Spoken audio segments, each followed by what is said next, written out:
Oi, eu sou a Neca Setúbal. Eu sou a Sueli Carneiro.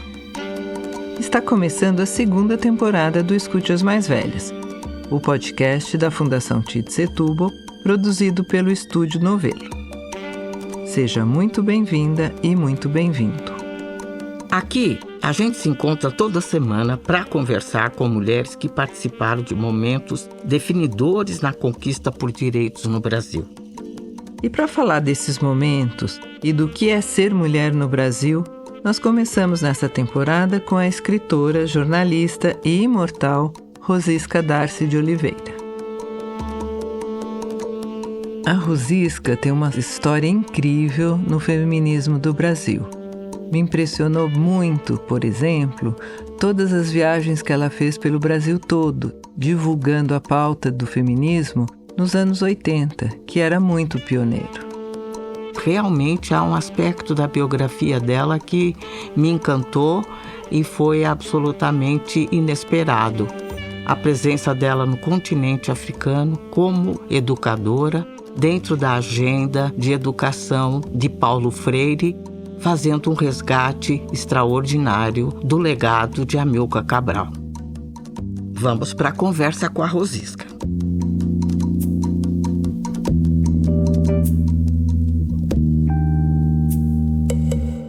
A gente quer ouvir de você quem é Rosisca Darcy, por Rosisca Darcy.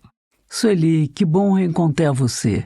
Nós somos de uma mesma geração, vivemos uma mesma aventura, né? Juntas. Eu talvez seja a pessoa menos qualificada para falar de mim mesma, porque a gente sempre tem pouca distância de si mesma. Eu sou escritora e como escritora eu sei disso, quer dizer, é muito fácil você criar um personagem. Então eu tenho muito medo disso, porque eu não estou aqui como escritora.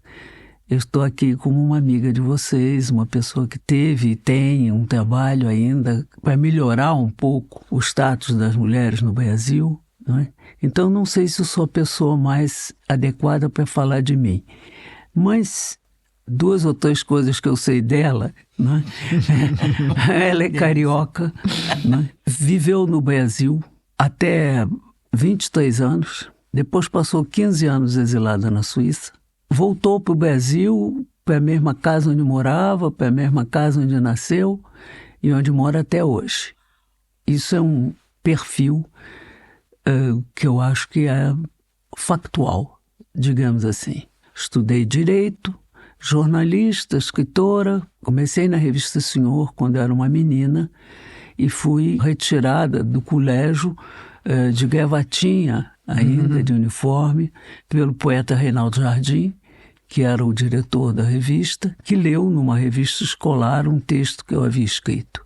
E eu fiquei trabalhando com ele durante muitos anos, depois fui para a revista Visão, trabalhei com Zeni Ventura, e assim foi a minha carreira até o exílio. Escrevi vários livros e como escritora entrei para a Academia Brasileira de Letras. Eu fui desde criança atormentada pelo tipo de frustração que eu sofria.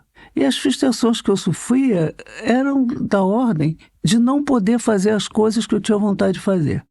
Por exemplo, jogar futebol. Era uma coisa que eu gostava. Eu vivia cercada de meninos. Os meninos todos jogavam futebol. Eu não podia jogar com eles. Então isso era uma coisa que me aborrecia muito. Então eu lutei para jogar futebol. Consegui, fui um belo goleiro durante algum tempo. Depois levei uma bolada na cara, defendendo um pênalti. Me disseram, Sintea está fora do time. Eu fiquei muito nervosa, mas defendi com a cara. No dia seguinte estava com a cara desse tamanho e resolvi que não queria mais ser parte daquele time. E ali eu percebi claramente que eu era uma menina. Não era um menino como aqueles que davam pontapé, que davam bolada na cara, que faziam tudo isso. Isso não tinha nada a ver comigo. Então eu deixei, mas fiquei atormentada, porque era uma coisa que eu gostava de fazer, mas que era feita de uma maneira que eu não gostava. Então esse foi um primeiro conflito que eu acho que compôs um pouco a minha formação feminista depois. Muito cedo eu percebi que havia um destino que estava traçado para mim. uma moldura que enquadrava todas as meninas de classe média alta, que era a minha condição, e que previa um casamento, filhos, não trabalhar, ser uma dona de casa. Eu percebi logo que isso estava me esperando, né? E eu quebrei essa moldura de cara. Não quis, não vivi isso, quer dizer, eu me casei, mas me casei porque queria me casar com aquele homem com quem eu me casei. Estou casada com ele há 60 anos. E decidimos juntos que não teríamos filhos. E não tivemos. O que na época era uma aberração total. Eu lamentei muito que fosse um escândalo, mas não me interessava. E nunca me arrependi também. Já na adolescência e posteriormente na universidade, eu já vinha sentindo uma inadequação muito grande à minha condição de mulher jovem, né? Eu era muito diferente das outras. Tive uma mãe que era uma mulher também diferente, repetiu, sem parar, para nós, para mim e para minha irmã, nunca dependam economicamente de um homem. Isso naquela época era o contrário da moldura. Ela era uma pessoa que tinha trabalhado, tinha se casado com um homem que tinha condição financeira muito boa e, apesar disso, ela continuou a trabalhar, que aquilo lhe dava uma independência. E naquela época, o que dava uma carreira imediata às meninas que saíam da escola era a escola normal. Professora. Exato. As professoras. Todas as meninas da minha vizinhança e tal estudavam nos colégios de freira, nos colégios da classe alta, digamos assim, não é? E minha mãe me colocou numa escola pública, a qual eu tive que ter acesso por concurso. Intencionalmente, ela quis dizendo claramente, essa experiência. Vocês vão entrar para essa escola e vocês vão sair com uma profissão, vão ser professoras. Então, eu fui educada numa escola pública. E isso fez uma diferença extraordinária. Eu tive uma formação escolar, digamos assim, excelente, mas a grande escola, realmente a grande escola foi a escola de vida.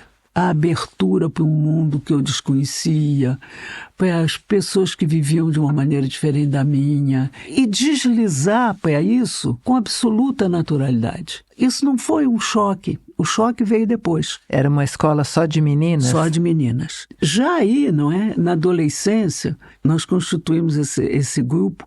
E esse grupo tinha 10 mandamentos, né?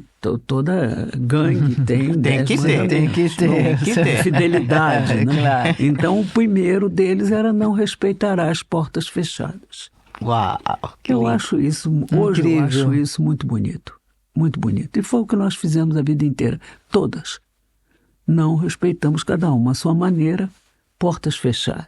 Essa vida com pessoas de outras classes sociais, uma escola multicor, tudo isso, para mim, passou a ser a vida. Me formei e fui ser, então, professora no subúrbio, ao qual se tinha acesso pelos trens da Central. Uma outra experiência muito violenta, mas muito violenta.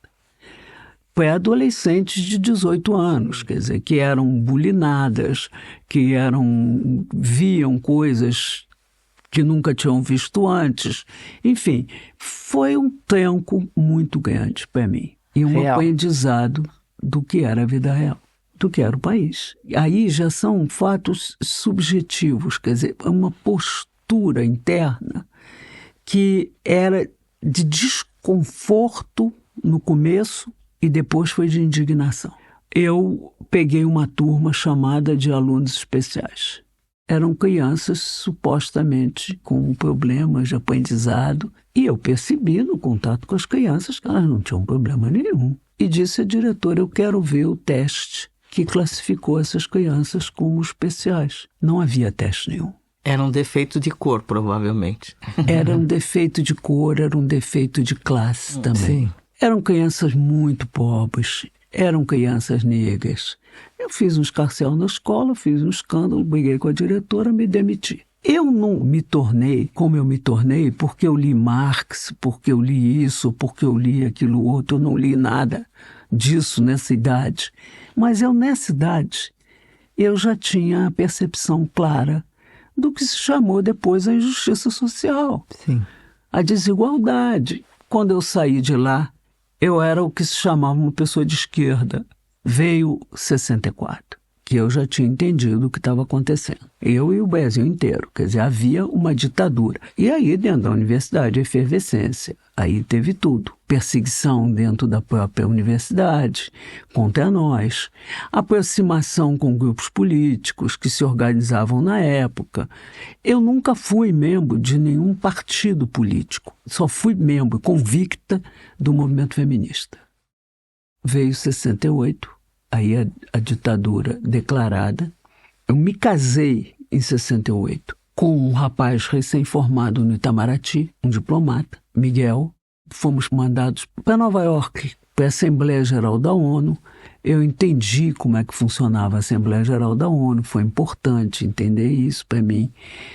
Comecei a ter um aprendizado de vida fora do Brasil. E dentro do Brasil, uma informação muito grande sobre tudo que acontecia nas prisões e na tortura. Quando nós fomos para Genebra, já sabíamos de tudo isso. Nós tínhamos um trabalho em que nós recebíamos as informações que vinham de dentro das prisões e nós, em termos, denunciamos isso. Denunciamos junto às organizações de direitos humanos, Anistia Internacional, Bertrand Russell Peace Foundation e alguns jornalistas.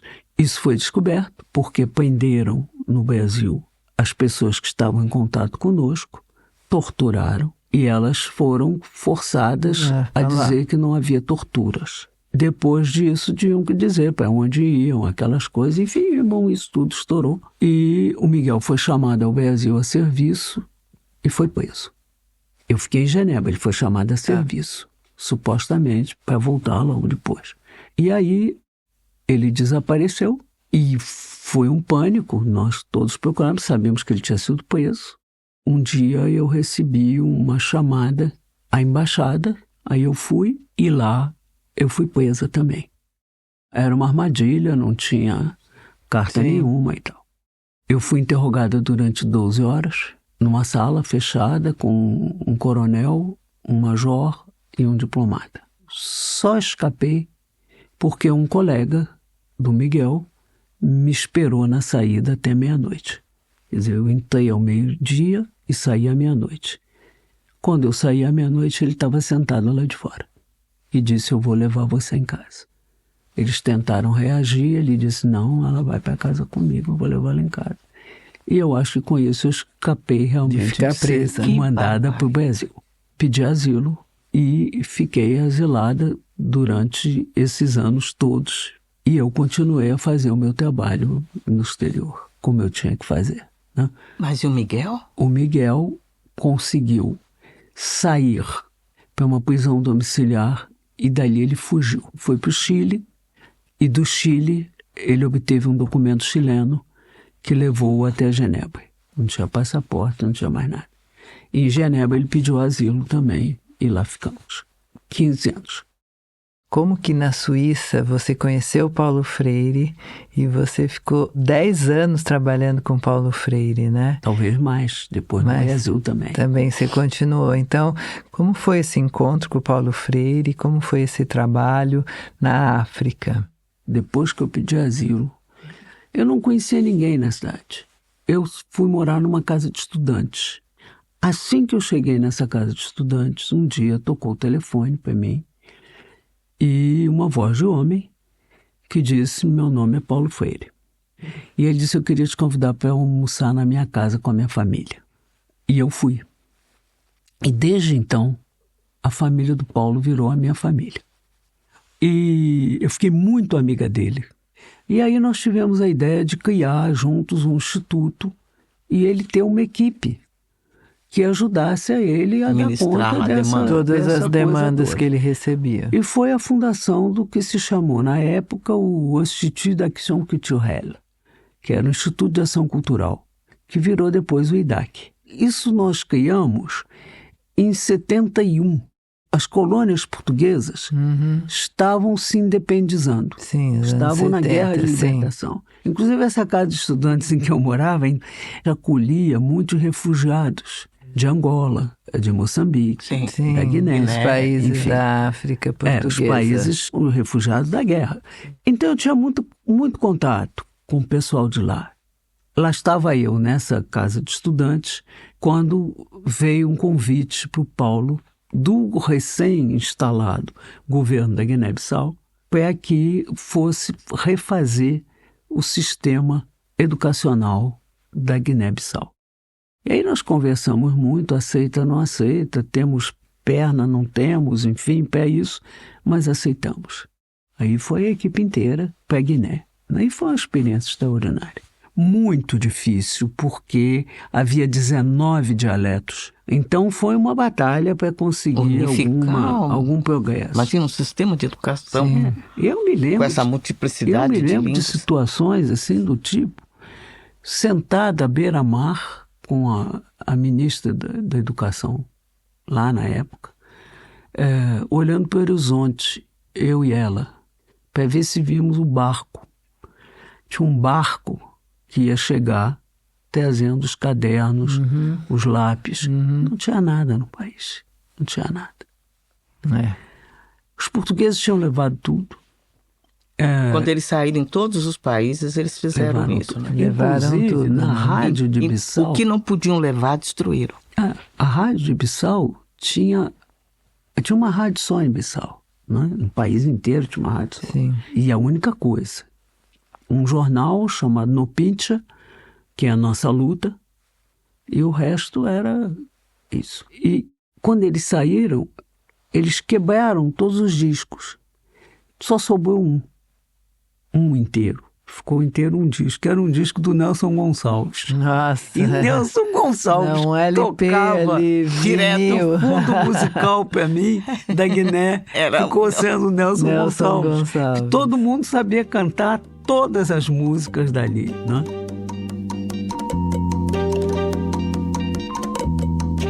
Agora, Rosisca, ainda dentro do exílio, para a gente, antes de sair do exílio, como que foi a sua aproximação com o movimento de mulheres? Porque sua tese, estou entendendo que você escreveu a tese lá, né? Foi numa tradução aqui, Formação das Mulheres como o Espelho da Ambiguidade.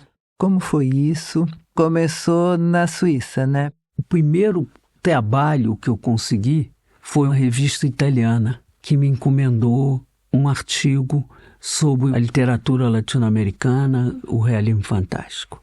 E me disse que fizesse o artigo em francês. Então eu fiz e pedi a uma moça, que era a minha colega de turma, que eu conhecia muito pouco, que viesse corrigir, olhar para ver se tinha erro, né? Antes de eu mandar para lá e tal.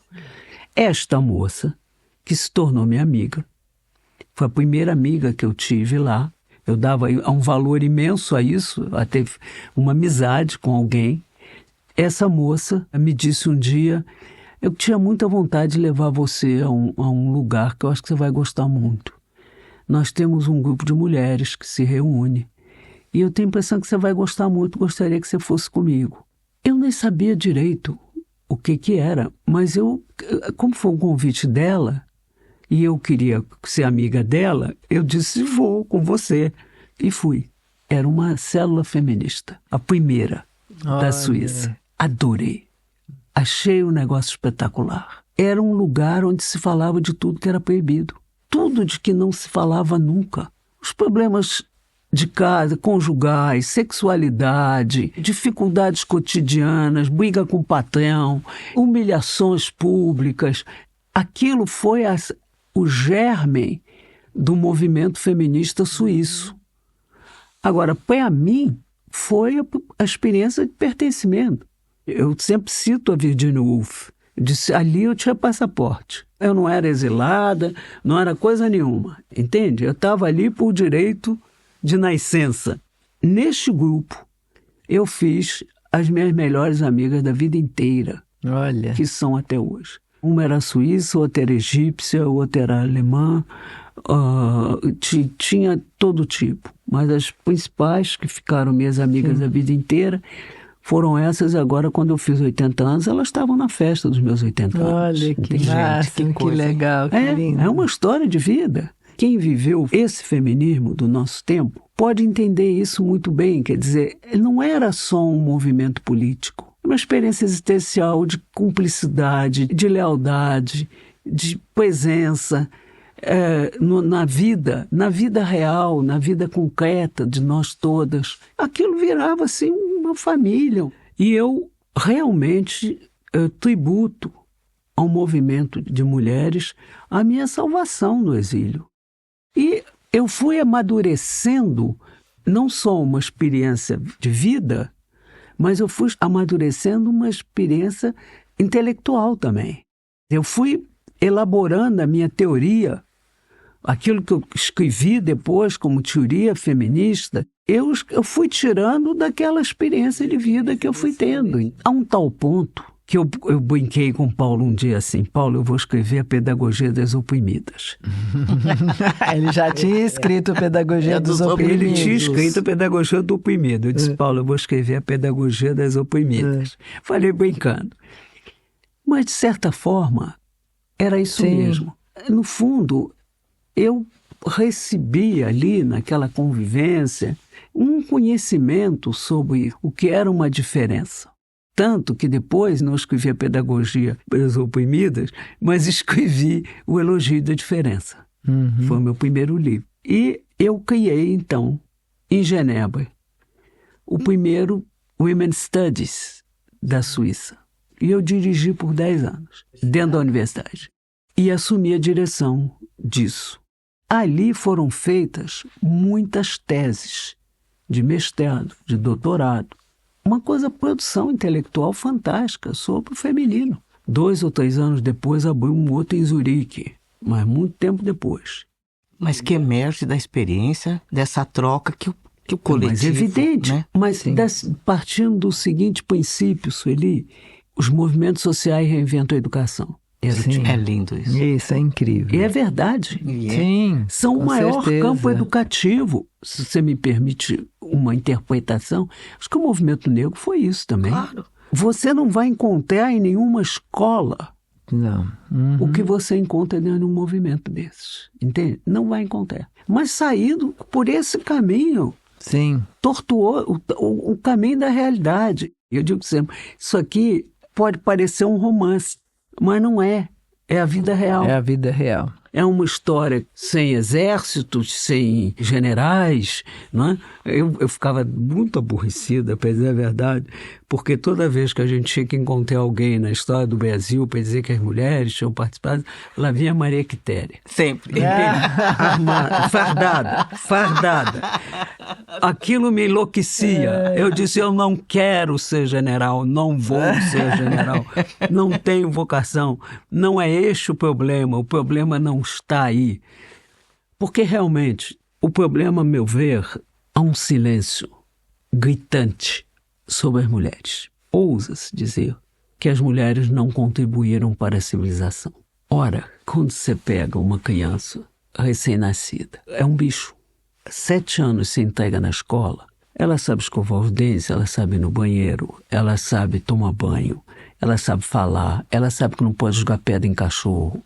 Entende? Ela já tem um conjunto de valores e de comportamentos que em 99,9% dos casos foi dado por uma mulher. Transferidos pela mulher. Isso ao longo de toda a história. O ato de transformação de natureza em cultura sempre foi um ato feminino. Como é que não se contabiliza isso? Então, essas mulheres não contribuíram para a civilização disso, não, só nos deram a nossa humanidade. Mais nada. É preciso ter coragem para dizer isso na cara da gente, né? Então foram essas coisas que, por exemplo, me levaram a escrever o Elogio da Diferença. Sabe como é que eu pensei o Elogio da Diferença? Às 5 horas da tarde, eu saí na rua, na Quinta Avenida, em Nova York. As mulheres estavam todas de terno e gravata. Eu achei aquilo uma coisa estranhíssima. Aí cheguei em casa, hospedar na casa de uma amiga. E eu ia na Fundação Ford. Na hora que eu ia sair, ela disse assim para mim, você não vai na Fundação Ford sem gravata. Tem uma porção minha no armário, você pega lá uma e põe. Tá brincando? Sério? Aí eu disse, eu não vou de gravata, mas nem morta. Eu não vou usar gravata, eu não uso gravata. Eu não tenho gravata. Nossa. Que é isso? Eu não sou uma mulher, nunca andei de gravata. Que é isso? Fui como eu estava, enfim. Mas disse, o caminho está sendo de botar um terno e gravata para ficar igual. Para ir aos lugares. Que é isso? Que loucura. Que é isso? Olha, isso foi anos 80, uma coisa assim. Preciso que você fale um pouco dessa parte mais política mesmo, de intervenção política, que eu acho que tem em Beijing. Você tem um papel especial ali, né? Você chefiou praticamente a delegação brasileira ali. Fala um pouco pra gente desse momento. Foi a Conferência Mundial sobre as Mulheres, que se passou em Beijing, a conferência organizada pela ONU. Nós tínhamos uma delegação que era constituída pelo Conselho Nacional. Havia 500 mulheres brasileiras dos movimentos, diferentes movimentos, que foram por civil. Conta própria, ou conseguiram sponsors, Sim. enfim, mas foram para Beijing, que era a conferência paralela. O mundo feminino inteiro se deslocou para Beijing. Quando chegamos lá, percebemos que nós íamos ter dois grandes adversários, digamos assim. O mundo muçulmano e o mundo católico, o Vaticano. Quer dizer, na verdade, era um mundo religioso. E nós tínhamos discussões do tipo relativismo cultural. Em princípio, o relativismo cultural, tudo bem, realmente tem uma argumentação que apoia. Só que, quando ele justifica a excisão, castração das mulheres, você não pode apoiar o relativismo cultural. Foram batalhas desse tipo, entende? De deslocamento de posições que são tradicionais da diplomacia, que tiveram que ser modificadas em função da especificidade da questão que estava sendo tratada. Porém, nós conseguimos, em Beijing, fechar acordos sobre a quase totalidade das questões. Ficaram pendentes alguns pontos em relação, sobretudo, ao mundo muçulmano, mas o Brasil assinou sem reservas o documento de Beijing. Quando nós voltamos para o Brasil, no Conselho Nacional, nós fizemos um documento chamado Estratégia da Igualdade, que era a tradução na lei brasileira dos compromissos assumidos em Beijing. Que estratégia significava que nós íamos fazer o que nós fizemos, que foi, primeiro, assinar os protocolos com os municípios e com os estados, protocolos de Beijing. E essas viagens eram acompanhadas de conferências, de palestras, e eu conversei isso com as presidentes dos conselhos estaduais e disse, olha, tem isso aqui, agora eu irei de bom grado, onde for tiver que ir, agora vocês, dentro dos estados, vocês façam uma divulgação.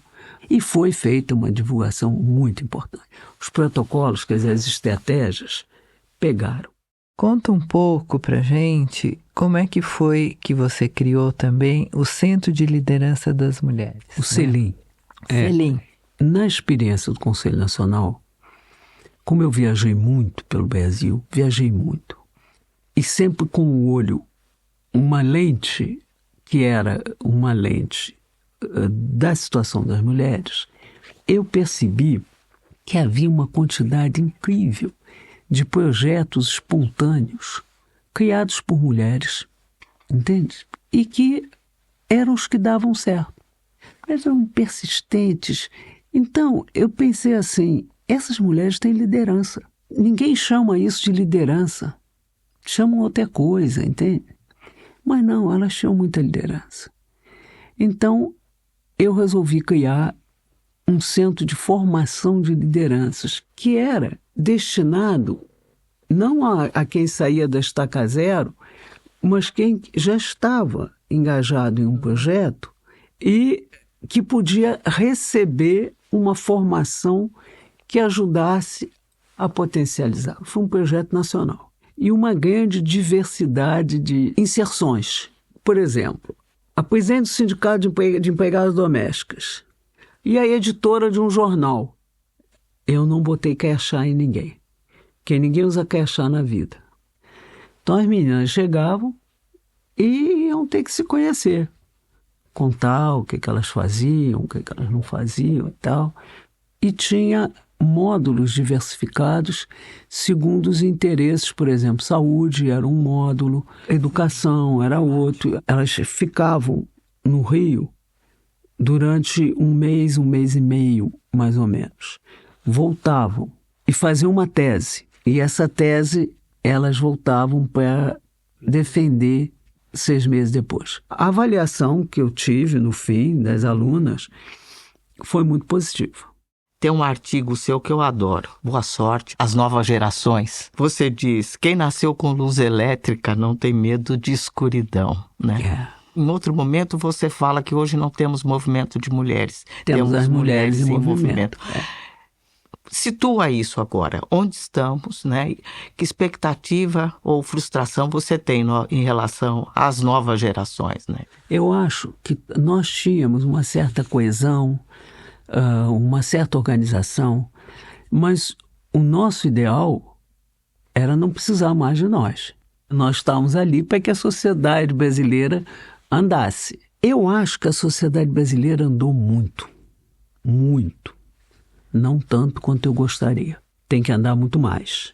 Hoje, eu acho que as mulheres, as jovens, têm muito mais direito de escolha do que nós tivemos. Sim. Por isso é que, como elas nasceram com a luz elétrica, elas não têm medo da escuridão como nós tínhamos. Porque não foi brincadeira.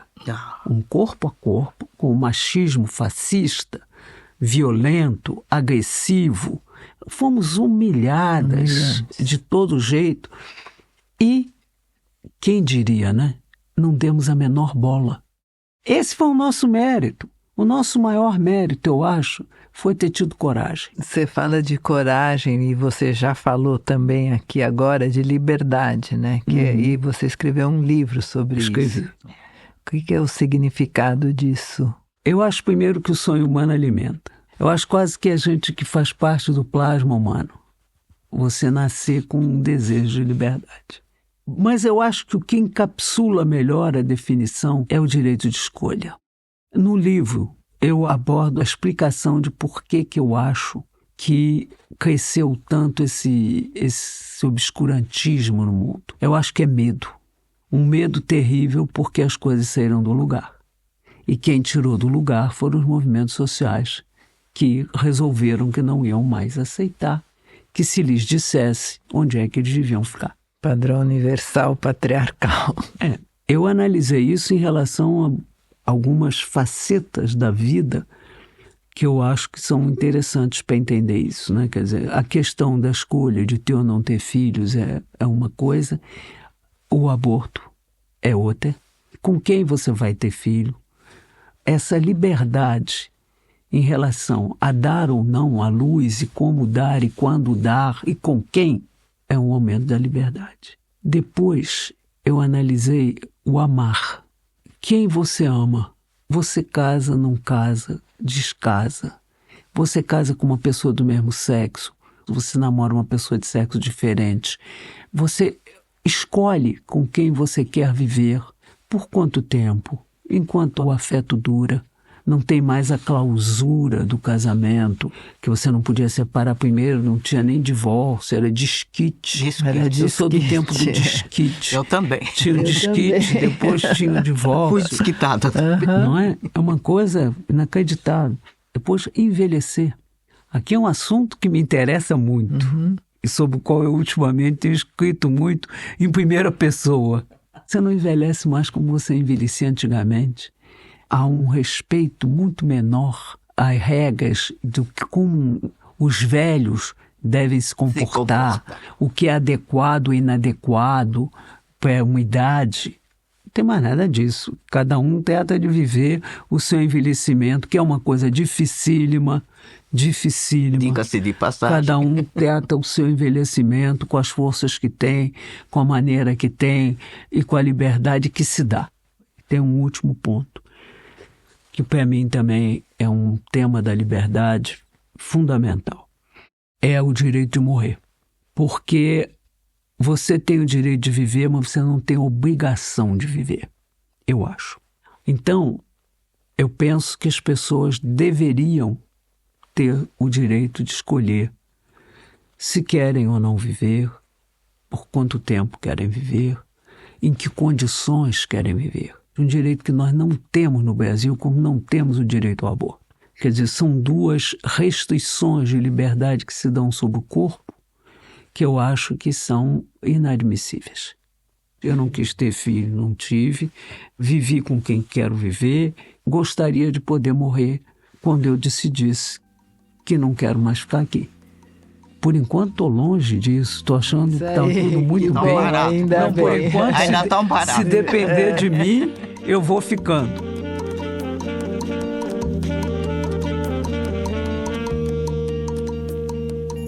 Conta um pouco o que é estar na Academia Brasileira de Letras, esse episódio que continua até hoje na sua vida e hoje como editora da Revista Brasileira. Conta. A Academia é um lugar para onde você vai se você quer.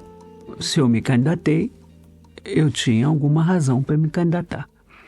Essa razão, ela vem do fato que, com todos os defeitos que a academia possa ter e como toda instituição tem, ela é um lugar que abriga a história da literatura brasileira. E ali estavam muitas pessoas com quem eu gostaria de conviver. Um lugar que me era familiar na escrita. Quer dizer, com pessoas que eu lia, que tinham sido escritores, que tinham me tocado. E eu achava, e acho até hoje, que a academia é uma das instituições que tem um imenso prestígio no Brasil. Uma história que se constituiu, e detalhe, que está contada na Revista Brasileira. A Revista Brasileira tinha sido fundada antes da academia. A academia foi fundada na redação da Revista Brasileira. A academia era um grupo de rapazes e uma moça, a Júlia Lopes de Almeida. Era um grupo de rapazes que não tinha, como eles mesmos diziam, onde cair mortos. Então se diziam imortais porque não tinham onde cair mortos. Não tinham teto, então foram obrigados na redação de uma revista que existia, chamada Revista Brasileira. Agora, o que acontecia? A academia foi pensada por esse grupo, ela inclusive. Quando saiu a lista dos membros fundadores, ela não estava. Para que ela não ficasse aborrecida, incluíram o marido dela. Ai, que horror! Ela não fez nenhum protesto, ela nada disse, e o marido assumiu, e era conhecido como acadêmico cônjuge. A luta para quem ter essa primeira mulher na academia durou 80 anos. A luta do feminismo durou a mesma coisa. Se você pensar lá atrás, Sim. nas sufragetes, não, é a mesma coisa. Ora, esses 80 anos, nunca o tema saiu de pauta. E elege uma pessoa como Jorge Amado que não aceita isso, por exemplo. Ele não aceita. Enfim, tem toda uma série de escritores que achavam isso um escândalo. Em particular, um acadêmico que foi o Clóvis Bevilacqua. Clóvis Bevilacqua foi responsável pelo Código Civil brasileiro. A mulher dele se candidatou, Amélia Bevilacqua, ótima escritora. A candidatura dela não foi aceita sob o argumento de que o estatuto da academia dizia que serão membros os brasileiros, maiores de tantos anos, enfim, os brasileiros. Então eram homens. Ah, não. O plural, na língua portuguesa, engloba os dois. Uhum. E o Clóvis Bevilacqua disse: vocês hoje retiraram todos os documentos oficiais das brasileiras. Não estão mais incluídas na nacionalidade. Contrário de Beijing. Elas não vão mais ter passaporte, não vão mais ter nascimento, não vão ter coisa nenhuma.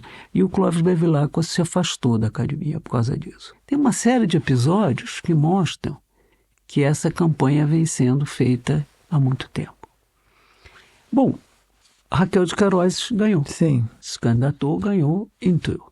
Eu fui a 8ª. Entrei há 12 anos atrás. Hoje, quantas mulheres são? Hoje somos eu, Ana Maria Machado, Fernanda Montenegro, Lili Schwartz, Ana Maria Gonçalves. E Miriam Leitão, também foi eleita agora.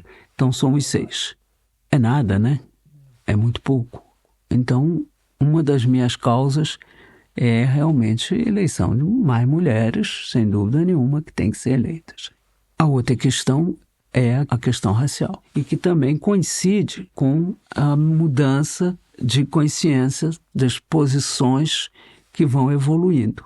Essa questão é uma questão que é presente, né? A questão da diversidade da sociedade brasileira se refletir ou não, né, numa instituição cultural. Uma última palavra sobre a Revista Brasileira.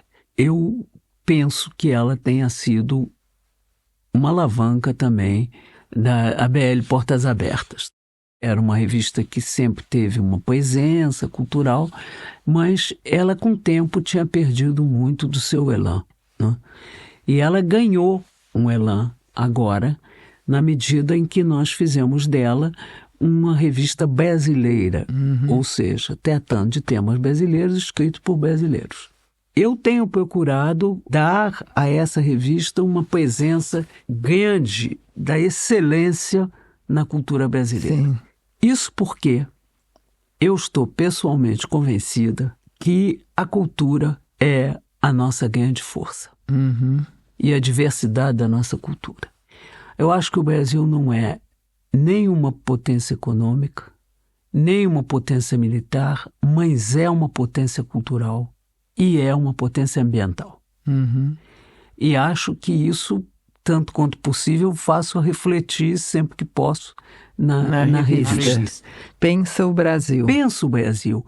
E eu não vejo qual possa ser uma outra função dentro de uma instituição cultural com a força e o prestígio que tem a academia. Ela tem lá dentro um tesouro. E isso reflete na revista. Eu publico os depoimentos de vida dos que deram depoimento de vida. Aí você pode ouvir o Ferreira Goulart falando dele, você pode ouvir o João Cabral falando dele, né? Raquel de Queiroz, o depoimento de Lígia Fagundes Telles é uma beleza. Eu recomendo vivamente no podcast Conversas Imortais que nós fizemos. São deliciosos. São tirados da fita, da gravação que elas fizeram e que eles fizeram e que estava no arquivo. A academia, para mim, hoje é o lugar onde eu faço uma ação cultural. Maravilhoso. Que sempre foi um pouco a minha marca. É o meu ponto de partida para uma ação cultural. Fora isso, eu escrevo meus livros. Você falou do envelhecimento, você falou que escreveu sobre a morte no seu livro Liberdade. Agora, pessoalmente para você, como é que está sendo envelhecer? Difícil. Eu acho que é difícil porque é uma espécie de adolescência. No sentido em que você não se reconhece no seu corpo, você tem sonhos que não podem mais se realizar. Ninguém que eu saiba se vê claramente envelhecer. Não mesmo. Por dentro. Não vê. Não mesmo. Eu digo, envelhecimento é um fato e uma foto. Você vê uma foto, você jovem, você vê que o tempo passou. Eu não acho que nós devamos sentar na sala de espera e esperar o desfecho final, entende? Eu convivo com uma pessoa que é muito importante na minha vida, minha amiga, que é a Fernanda Montenegro. Uma pessoa de que eu gosto imensamente. Fernanda está com 96 anos. Fernanda é uma pessoa muito interessante, muito inteligente, é uma pessoa maravilhosa. Ela me disse, não para a bicicleta, porque senão a bicicleta cai. Entende? Pedala. Pedala, porque senão a bicicleta cai. Fernanda diz assim, você tem que ter sempre ali alguma coisa que você diz, aquilo ali eu quero fazer. Aí você vai e tenta fazer aquilo que você quer fazer. E assim você vai levando a sua vida. Eu sigo muito as lições da Fernanda, entende? Quer dizer, porque eu acho que no caso dela, porque eu acho que no caso dela deu muito certo. E acho que envelhecer é inelutável. Quer dizer, tudo aquilo que você faz para evitar o envelhecimento físico, por exemplo, é uma guerra perdida. São obras na casa demolida. Entende? Você vai falar, vai fazer obras na casa e tal, vai melhorar um pouco, mas não vai adiantar nada. A morte é um ponto de chegada incontornável. Então, eu acho que, é claro que eu não sou diferente de ninguém, essa ideia me é extremamente desagradável. A ministra Carmen Lúcia disse uma vez, se por acaso ocorrer este evento inesperado e muito desagradável, se por acaso ele ocorrer, não é bom. Então eu estou como ela, se por acaso isso ocorrer, e não será com o meu acordo. Será a minha rebelião. Por enquanto, será contra a minha vontade. Agora, pode chegar o dia em que seja a minha vontade, né? Eu não recusarei todos os recursos que eu tiver à mão, porque, como diz o Gil, e é outro que eu sábio, que também é meu colega, e que eu sigo, né? Que disse, eu não tenho medo da morte, eu tenho medo de morrer. Uau! Foi grande, foi bom demais. Muito bom, muitíssimo Estamos obrigada. Muito gratas. Muito obrigada. Muito gratas. Eu também gostei muito de estar com vocês.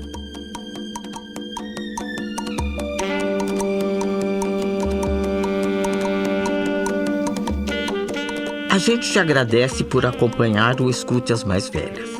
Siga o podcast no seu aplicativo de áudio favorito para não perder nenhum episódio. Nas redes sociais da Fundação TID Setúbal, @Fundação TID, da Rádio Novelo, @Rádio Novelo e do Guelé10, @Portal Guelé10. Você pode repercutir o podcast, deixar comentários, elogios e críticas sobre as entrevistas. Escute as Mais Velhas é um podcast da Fundação TID Setúbal, produzido pelo Estúdio Novelo. A coordenação e produção são da Ashley Calfo. A direção criativa é da Paula Scarpim e da Flora Thompson-Devaux. E a direção executiva é da Marcela Casaca. A gerência de produto é da Juliana Jäger e da Bia Ribeiro, que também cuida da distribuição e audiência. A coordenação editorial é da Evelyn Argenta. A montagem dessa entrevista é da Luísa Silvestrini. A sonorização desse episódio é da Júlia Matos. A mixagem é da Mariana Leão. A trilha sonora original é da Estela Nesrini. A identidade visual é da Larissa Ramos. A coordenação de ilustração e design é do Gustavo Nascimento. E a análise administrativa e financeira é da Tainá Nogueira. A checagem deste episódio é da Ethel Kudinitsky. A pesquisa deste episódio é da Tainá Mesquita. Esta entrevista foi gravada no Estúdio Trampolim, em São Paulo. A gerente de comunicação da Fundação TID Setúbal é a Fernanda Nobre. A Natália Carneiro é a coordenadora de comunicação institucional em Guelé10, Instituto da Mulher Negra. Eu sou Sueli Carneiro. Eu sou Neca Setúbal. A gente se encontra no próximo episódio.